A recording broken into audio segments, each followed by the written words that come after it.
हरियाणा में विधानसभा चुनाव को लेकर प्रचार पूरे चरम पर है। हर पार्टी की तरफ से इस समय पूरा दम ठोका जा रहा है। कारण ये भी इम्पॉर्टेंट है क्योंकि हर पार्टी की तरफ से पूरी कोशिश की जा रही है इस बार सत्ता में आने के लिए। भाजपा पिछले 10 साल से सत्ता में है, कांग्रेस 10 साल से सत्ता से बाहर है। कहीं ना कहीं कांग्रेस को ये लग रहा है कि इस बार जो बदलाव होगा हरियाणा में, वो बदलाव जो है वो कांग्रेस अपने रूप में देख रही है, जिसको लेकर लगातार जो है कांग्रेस की तरफ से बड़ी बड़ी गारंटियां भी दी जा रही है। हाल ही में 7 गारंटियां जो है कांग्रेस की तरफ से जारी की गई, जिसमें एमएसपी की कानूनी गारंटी उन्होंने कहा था और साथ ही महिलाओं को ये भी कहा गया था कि उनको जो पैसे दिए जाएंगे, और इसी के साथ उन्होंने गैस सिलेंडर की भी बात की थी। और अगर बात की जाए भाजपा की, तो उन्होंने भी अपनी गारंटियाँ जारी कर दी हैं। उन्होंने 22 गारंटियाँ दी हैं, जिसमें वो पहले से ही जो 24 फसलों पर एमएसपी दे रहे हैं वो कहीं ना कहीं उसका ही उन्होंने जिक्र किया। हम इसलिए बार बार जिक्र कर रहे हैं क्योंकि हर पार्टी की तरफ से किसानों को पूरे तरीके से फोकस्ड किया जा रहा है, क्योंकि अधिकतर जो वोट है वो किसानों की है और कहीं ना कहीं किसान की वोट अपने खेमे में करने के लिए इस समय हर पार्टी की तरफ से पूरा जोर लगाया जा रहा है। विपक्षी पार्टियों को पता है कि किसान जो है भाजपा के खिलाफ लगातार प्रचार कर रहे हैं। पंजाब में जब लोकसभा चुनाव हुए तो कहीं ना कहीं किसानों ने भाजपा के खिलाफ जमकर प्रचार किया था और कई जो विरोध भी किया था।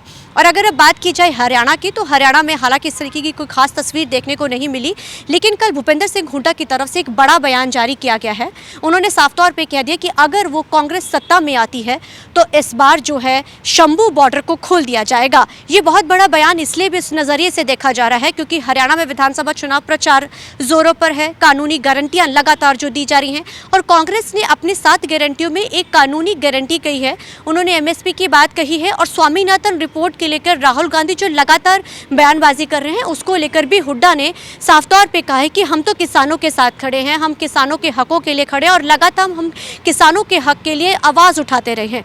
तो उन्होंने इस तौर पे साफ तौर पे कह दिया है कि अगर वो सत्ता में कांग्रेस की सरकार हरियाणा में आती है तो इस बार कानूनी गारंटी तो होगी और शंभू बॉर्डर खोल दिया जाएगा। हरियाणा में कांग्रेस की सरकार बनेगी तो मेरा प्रयास होगा सबसे पहले शंभू बॉर्डर खोलने के, ताकि आदमी को रुके और किसानों को हरियाणा में जो है एमएसपी की लीगल गारंटी देंगे। लंबे समय से किसान जो है धरने शंभू बॉर्डर पे दे रहे हैं। सुप्रीम कोर्ट तक ये मामला गया था। शंभू बॉर्डर खोलने के लिए कहा गया था। दोनों ही स्टेट्स के जो हैं डीजीपी से लेके तमाम जो आला अधिकारियों की बैठकों का दौर चला।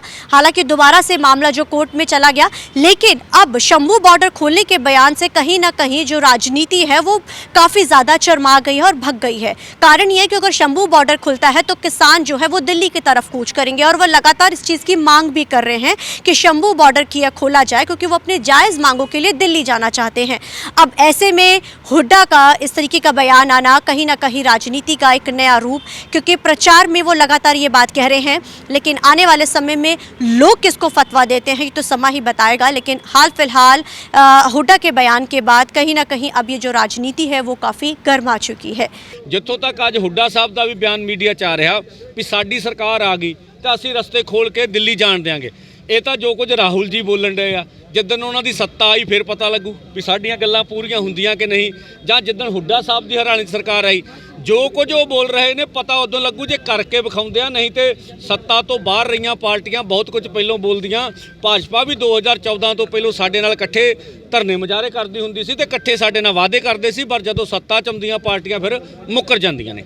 अब जिस तरीके की बयानबाजियां की जा रही हैं, जिस तरीके के दावे वादे किए जा रहे हैं, अब लोग किनके दावों के ऊपर इस बार मुहर लगाते हैं ये तो अब 8 अक्टूबर को ही तय होगा। कैमरामैन नलजिंदर के साथ चंडीगढ़ से TV9 के लिए अमनप्रीत कौर।